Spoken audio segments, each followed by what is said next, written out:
3 million pages, 180,000 images, 2,000 videos. The government just dropped the biggest document dump in American history, the Epstein files. I have nothing to do with Jeffrey Epstein. And somehow you know less now than you did before they came out. And everyone's fighting about whose name is in the files, but that's not actually the real story. The real story is a propaganda technique that's been used for over 100 years to control exactly what you know and when you know it. And whether you realize it or not, the same technique is being used on you right now, not just by the governments, but by every business that's ever controlled the sequence of information you see before you buy. Once I show it to you, you're never gonna look at a news story or a sales funnel the same way again.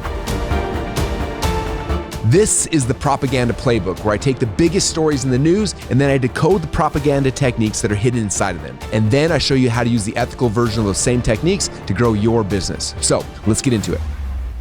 Right now, everyone's fighting about whose name is in the files. Left versus right, Trump versus Clinton, who's guilty and who's not. But I've spent 20 years studying the science of persuasion. And what I see when I look at this is something completely different. It's not about who's in the document, it's about how the information is being controlled. And once I break down the technique for you, you're never gonna unsee it. So look, if you lean right, you're probably ticked off because Trump promised to release these files during the campaign, right? And then he spent basically all of 2025 just stalling. The DOJ put out the memo saying that there's no client list. Epstein killed himself. Case closed, nothing here to see. And then you're sitting there going, wait a minute, was that what was promised to us? And then if you lean left, you're looking at a president whose name keeps showing up in these files over and over again, who fought the release for months and who only signed the bill after the House voted 427-1. And at that point, he basically had to, right? Both of these are totally fair reactions. But here's the thing, I'm not here to tell you which side is right, okay? That's not what I do.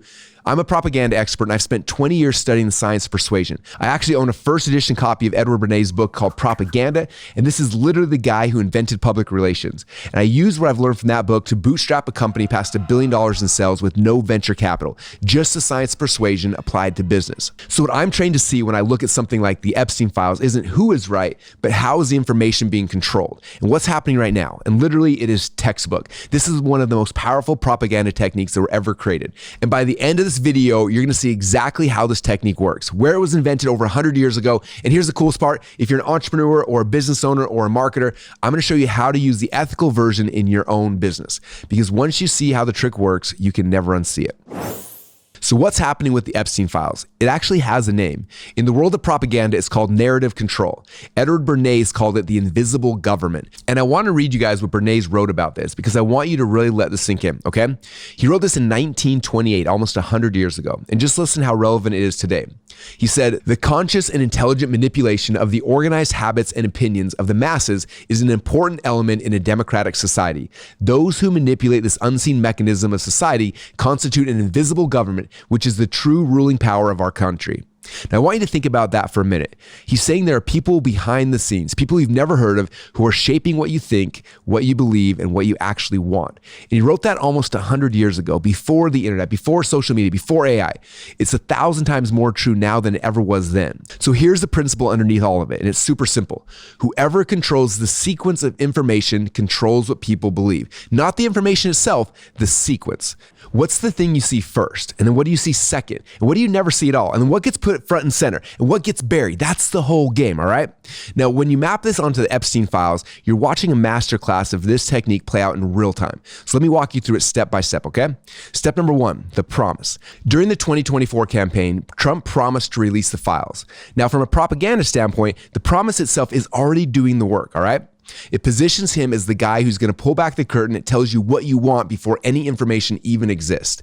Now that's called narrative control. You're selling the frame before anyone has the facts. Step number two is called the delay. Almost all of 2025, nothing happens. The DOJ puts out this memo in July saying that there's no client list and there's nothing to see here. We're done. Okay, now they're just trying to close the story down and make it go away. Step number three, the controlled release. When the pressure gets too big, then Congress votes 427-1. Even its own party is saying, release the files. Okay, so then they come out. But how do they actually come out? Okay, they come out in waves, heavily redacted, over 500 pages, completely blacked out. And Congressman Ro Khanna goes to NPR and says the DOJ hasn't released a single FBI witness interview. The actual interview with the victims, the witnesses, not one. Step number 4, the flood. And then on January 30th, 2026, they dumped 3 million pages all at once. And here's the genius of this from a propaganda standpoint. I'm not saying it's right, I'm just saying it's really effective. When you release 3 million pages of documents with no index, no organization, no search tools, no context, technically you're being transparent, right? We released it all, it's all out there, but you've made the truth basically impossible to find. You've hidden a needle by burying it inside of a massive haystack. And then step 5, and this is the one that really got me. It's called the algorithmic gate. So Tom Bilyeu recently did a video where he showed you that if you go to Google's Gemini and just ask it to summarize the Epstein files, these are publicly released documents, right? The AI says, sorry, I can't help you with that. Think about that. These are publicly released documents and AI won't even talk about them. And then TikTok, just days after being sold to a group led by Trump's ally, Larry Ellison, started blocking the word Epstein in direct messages. Users are getting warnings saying that the message violates community guidelines for typing one word, a word that's in the headline of every major single newspaper in the country. Now, TikTok came back and said it was a technical glitch. Maybe it was, but here's what the propaganda expert asked. And this is what I want you to start asking every time you see something like this. Who benefits if you're overwhelmed, confused, and can't find the signal in the noise? Because here's what Bernays understood 100 years ago. Information overload is censorship. You don't have to hide the truth. You just have to bury it in so much noise that nobody can find it. You don't have to ban a word. You just have to get enough friction, enough warning labels, enough glitches, enough walls, and normal people will stop trying. They'll move on with their lives. And that is narrative control. And it's not new, not even close. So let me take you back to 1929, because what's happening right now with the Epstein files is the exact same playbook that was used almost 100 years ago by the man who invented it. So Edward Bernays, Sigmund Freud's nephew, the guy who invented public relations, he gets hired by the American Tobacco Company. And the president of the company, a guy named George Washington Hill, has a problem. Women aren't buying Lucky Strike cigarettes. And the reason is the packaging. It's green. And green clashes with whatever fashionable colors are that season. Women literally can't carry the pack because it doesn't match their outfit. So Bernays says to Hill, well, why don't you change the color of the package? And Hill says, I'm spending $65 million a year to popularize green. So Bernays, and he was a young man at the time, he said, okay then, let's change the color of fashion. And this is where you need to pay really close attention because this is narrative control at its purest form. Bernays didn't take out ads saying, buy Lucky Strikes. He didn't tell women that green was a nice new color. He didn't do anything that looked like it had anything to do with cigarettes. Instead, he built an entire world where green became fashionable and he made it look like it happened naturally. So here's exactly what he did step by step. Okay. First, he found a prominent society of women, the wife of a major bank executive who ran the most important women's hospital in New York. And then he told her the whole story. And then he said, how would you like to throw a charity ball at the Waldorf Astoria? Now, I've got $25,000 and you can use it to host the event. And she agreed. But it wasn't just any charity ball. It was the green ball, green decorations, green gowns, green everything. And Bernays made sure the society column started writing about it weeks before it happened. Next, he called a meeting with the heads of all the major fashion and textile associations. He told them, green is going to be the color of fashion this fall. And they all said, well, of course, we can see that from the society columns. They didn't know Bernays had written those society columns.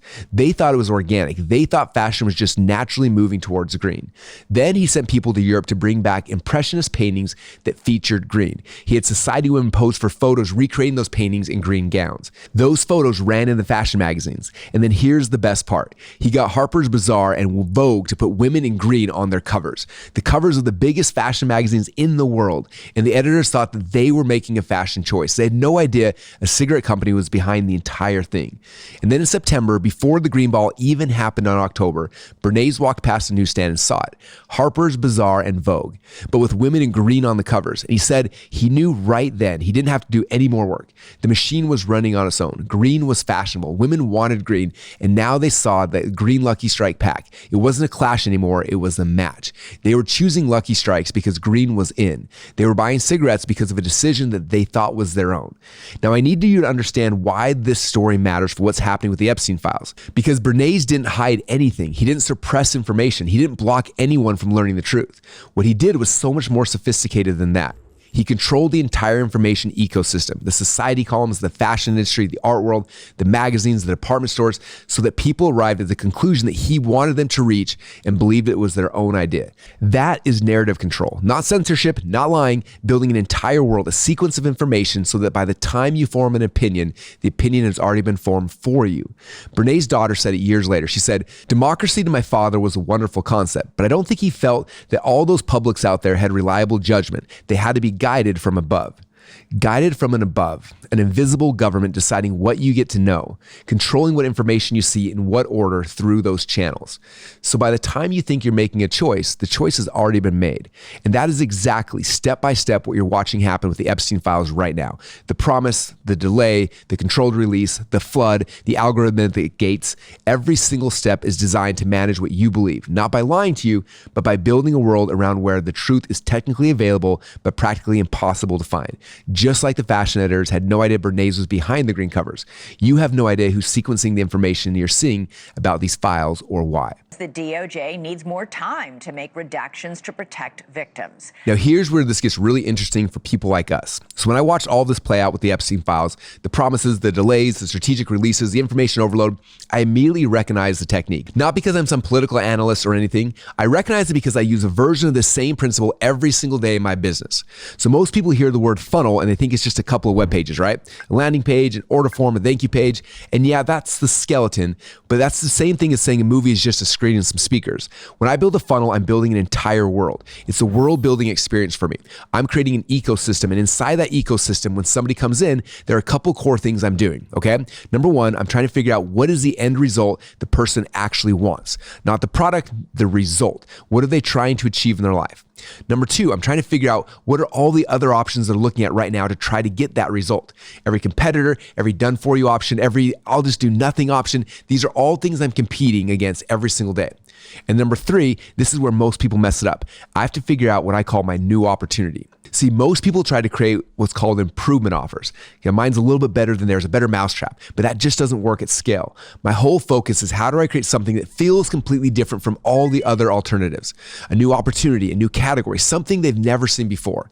And then, and here's the Bernays part, I have to control every single step of the information that they receive through the ads, the emails, the text messages, the videos, the challenges, the webinars, everything, okay?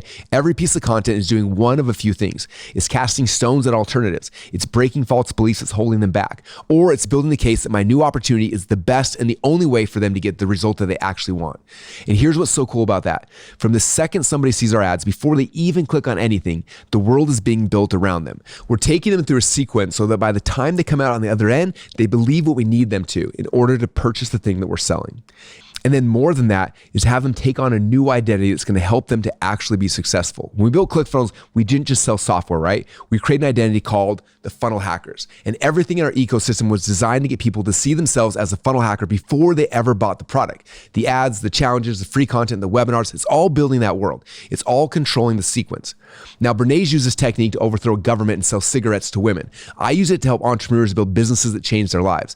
The psychology is the same. The difference is all in the intent. And here's the thing that should blow your mind. The people managing the Epstein file narratives, they're using the exact same sequence. They're controlling what you see first, what you see second, and what you never see at all. They're burying the alternatives. They're breaking your beliefs that the truth is even findable. And they're guiding you step by step towards whatever conclusion they want you to reach. So the question is this: are you the one building the world, or are you just living inside of somebody else's? All right, so here's the principle. I'm going to make it as simple as possible. Whoever controls the sequence controls the belief. That's true in politics, that's true in media, and it's absolutely true in your business. So if you sell anything online, here's what it looks like in practice. Most people build a sales page and just send traffic straight to it. That's the same as walking to a stranger in the street and asking them to marry you, right? You haven't built the world yet. You haven't taken them through the sequence. So instead, try this. Before anyone sees your offer, ask yourself, what do they need to believe first? What false beliefs are holding them back right now? They're going to stop them from actually buying. And what alternatives do they think are better than what I've got? And then I got to build a sequence. It could be a video series, could be a challenge, could be an email sequence, a webinar, whatever. I just got to walk them through these belief shifts one at a time. Each step should do one thing: move them from their current belief to the belief that they need to see your offer as the obvious answer. Don't try to convince people your product is great. Build the world where your product is the only thing that makes sense. That's the same principle the Bernays used to make the color green fashionable. It's the same principle being used right now to control what you think about the Epstein files. And it's the same principle I use to bootstrap ClickFunnels past $1 billion in sales. Same science, different intent, and it works every single time. All right, now here's the question I keep coming back to with the Epstein files, and I genuinely want to know what you guys think, okay? We just talked about narrative control, the idea that whoever controls the sequence of information controls what people believe. And Bernays said that the masses need to be guided by this invisible government or persuaders because they're just too irrational to make decisions on their own. So here's my question. If you know the technique is being used on you, if you can actually see the narrative being managed in real time, does it still work? Is knowing enough to break the spell? Or is this thing so deeply wired into how our brains work that even when you can see the strings, you're still the puppet? And here's an even scarier version of that. If AI and algorithms are now the ones pulling the strings, not a person, not a government, but a machine deciding what you see and what you don't see millions of times per day, is there even a puppet master anymore? Or has the system itself become the invisible government that Bernays was talking about? Drop your thoughts, your conspiracy theories, and your comments down below. I read every single one of them. I want to hear what you have to say. And honestly, I've been thinking about this for 20 years. I still don't have a clean answer. So if you've got one, I really want to hear it. All right, now look, what I just showed you is just one technique from a playbook that's been built over 100 years. It started with Sigmund Freud figuring out that there are these unconscious forces that actually drive everything we do. And then there's his nephew, Edward Bernays, who took those ideas and actually weaponized them. He overthrew governments, he got women to smoke, he changed what America eats for breakfast, and he invented the entire field of public relations. And then there's a guy named Dan Kennedy, my first mentor, who came along and took all those dark arts and figured out how entrepreneurs could actually use them. And I spent the last 20 years taking all of it and turning it into a system that bootstrapped ClickFunnels past $1 billion without a single dollar in venture capital. And I made a video that tells the whole story from Freud's discovery to Bernays weaponizing it to how I came into these exact same techniques one day to help me to sell more stuff online. And if what you just saw in this video fascinates you, you are going to love that video. It's going to blow your mind. So there's a link on the description. I'll probably put a link in it here as well. There'll be a link in the comments. Or if you want to go see it, go to secretsofpropaganda.com. That's secretsofpropaganda.com and go watch it right now while it's fresh on your mind. And if you haven't already, please subscribe to the Bootstrap Secrets channel here, because this right now is the Propaganda Playbook. And every single episode, I take a big story from the news, decode the propaganda behind it, and show you how to use the exact same techniques to grow your business. Same lens, same playbook, different story. And the next episode is coming out soon. I'll see you on the next one. In 1914, a discovery was made that should have stayed buried. The hidden switches that control human behavior were exposed. For over a century, a select few have used this knowledge to manipulate millions.